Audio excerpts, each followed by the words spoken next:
So in this video, I'm going to be looking at the Five of Cups. And the Five of Cups is one of those cards, if we look at the RWS system, that deals with disappointment, sorrow, loss, and there's a lot of pain that's shown in this card. Now, the guy on this card is focusing on the loss. He's focusing on the disappointment, the suffering that he's going through. And there are some cups that are full behind him that he's not focusing on at this time. So there could be different reasons why he's not. Maybe he knows that there are some positive things, but he's just not ready to really take a look at that. Or maybe he just can't see those things, and they're just not something that he is realizing are available to him at this time. And it can be like that when we're going through stuff. It could be that someone may just not be ready. And it takes time. It takes time to be in this state, sometimes to heal. So when there is loss, sometimes we have to grieve. And it's a natural part of the process of healing. And so he has a barrier there of water, so he can't get to the castle in the background. That castle represents support, it represents security, and a foundation. So that foundation is not there for him right now. He's kind of just in a void and in a state of just going inward and maybe reflecting. And at some point he'll cross that bridge, and he'll be able to, there's a bridge in the background that he'll be able to recognize and cross and enter into a better place. But that time is not now for this particular case. Now, someone may look at this card and say, well, hey, he can turn around and he can look at the positive things. And that happens sometimes where people will say, snap out of it or get over it or move on. And I think that we know when we're ready. We may not always take the opportunity right at that time. We may need more time, but I think it's something that people have to allow others to go through. And I don't think that we can dictate when someone is fully ready to snap out of something and maybe look at it from a different perspective. We can show them different things, but we can't really tell them what time and how they need to deal with their situation. So it's a very personal thing. And sometimes they may not see what's happening because they're going through it. I love this card from Navigators Tarot of the Mystic Sea. And it just shows that this person is immersed in all this water, all this emotion. So water is emotion. And they are dealing with it. So they can't see what's above the surface there. They can't see the cups that are in the net, the cups that are floating in the water, the boat, the island. And they are not able to really get out of that tangled web. So there's a web, a net that they're stuck in. And you could be stuck in that for a time. And it may not be something that you can do alone. So sometimes you will need some help for someone to come along and maybe cut that net or to help you in some ways to kind of see those cups and see those things on the surface. But ultimately, it's up to you to feel ready to come to the surface and to get out of that circumstance, because you may still be processing, like I said, or dealing with some of the things you're dealing with.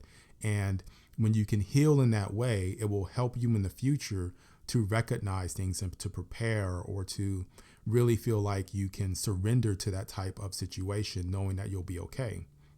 So those are two cards that I thought that were important. I want to move on to a Thoth card here from the Tabula Mundi, because I want to point out the overall energy that is internal in this card, which is Scorpio and Mars. Now, Mars rules Scorpio, so Scorpio should be at home here. It should be protected here.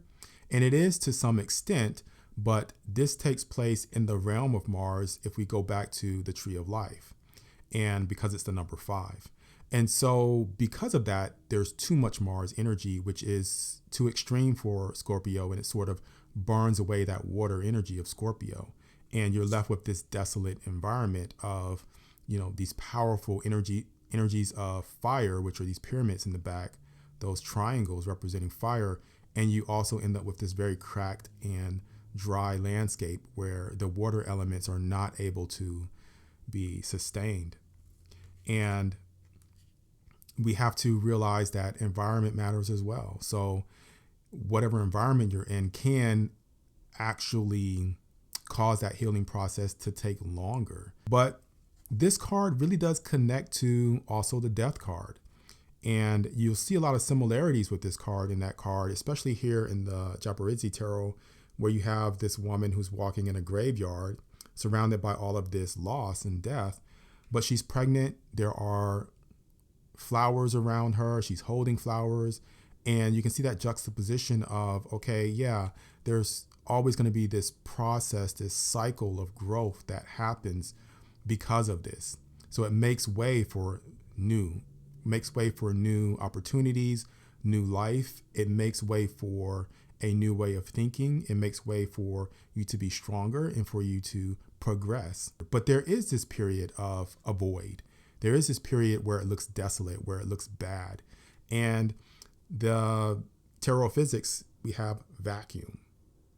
And so we do have this period where we're in this vacuum. We're in this void. We're in this situation where it just feels like things are missing, and we feel the loss, and we feel the hopelessness of being in that. And that's a place where we have to make that decision to really deal with the shadow, to deal with what's internal, and to work with that shadow there and to come out stronger.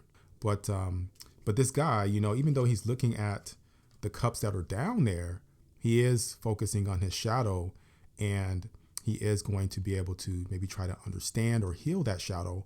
However, we can't stay there. We cannot stay in the vacuum.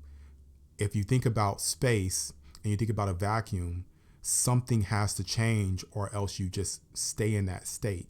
Because if something's in space, if it moves in a certain direction, unless there's another force that acts on it, gravity or some other outside force, it will continue going in that direction. So if you took a rock and you threw it in space, it will never stop moving unless some other force acts upon it. If you spin something in space, it's not going to stop spinning until something else acts upon it. If you're in space and you want to move in a certain direction, you need some other external thing there, because you can't, there's no medium for you to swim in or to move in or to walk in. So you can't move from one point to another unless there's something else there. And so at some point you must look at those other cups and those other opportunities there and grab a hold of them. So now the last card that I want to look at here is from the Shimmering Veil Tarot. And I love this card because it really does give me an image of something that I read in the Emerald Tablets. So I was going to read from the Emerald Tablets. I was going to read from the Shimmering Veil because I love what it says there, but I want to read this information from the Emerald Tablets because I think that it goes really well with understanding what we go through. So this is when Thoth goes to the halls of Amenti, which are the underworld, and he deals with death there, and he conquers death, and he's able to go back and forth from life to death and to teach mankind. And he does that by meeting death himself and talking to death and really trying to understand what's going on and why we're going through this process. And I love what's said here. So this is what death basically says to him. It says, then spoke a voice, mighty and solemn, saying, these are lights that are souls of the people, growing and fading, existing forever, changing yet living through death into life. So he's watching all these souls of people as lights that are growing and changing and ever changing, going from death to life, going through these cycles. And he says, when they have bloomed into flower, reached the zenith of growth in their life, swiftly I send them my veil of darkness, shrouding and changing to new forms of life. So he says that he sees them bloom and he sees them grow, and then he sends them new challenges and sends them darkness so that they can continue to grow and become brighter and brighter. And as more darkness is added, as more challenges added, they grow and they bloom into these beautiful flowers. So he's watching them, or he's kind of like this gardener tending to the souls of man to continue to bring them through this cycle.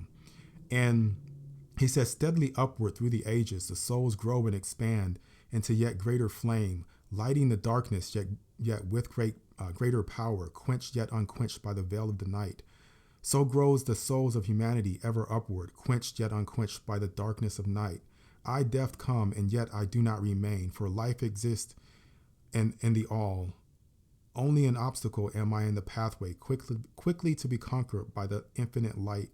Awaken, O flame that burns ever inward. flame forth and conquer the veil of the night. So he's like rooting for people. So it puts death in the spotlight of, hey, you know, I'm really doing something that is important here. And it's I know it's a pain right now, but quickly it'll be conquered, and you'll see that you'll bloom into this flower of life and of light.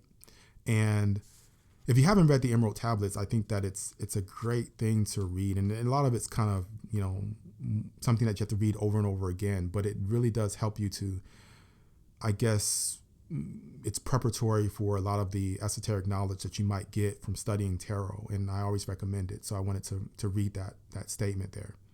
So the element that I want to talk about is rhenium. And rhenium goes through this process of being broken down. It is commercially produced in this powder form. And then this powder form is pressed. It's pressed into these shapes.